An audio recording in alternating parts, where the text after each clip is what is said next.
One of the final cases that I want to talk about is about public accommodations. And this is a phrase that many of us associate with the Civil Rights Act of 1964, which bans discrimination on the basis of protected classes in public accommodations.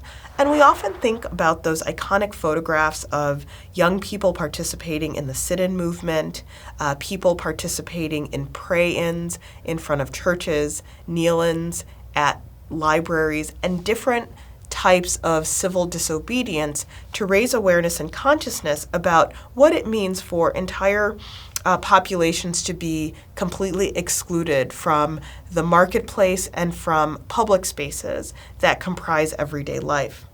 And so part of the battle against segregation in restaurants and at lunch counters were these small cases that often involved transportation, amusement parks, different places in which people of different races could ostensibly gather and where they were separated by law.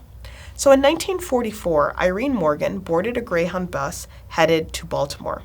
She was asked to move to the back of the bus to accommodate white passengers, a practice that was very common throughout the South.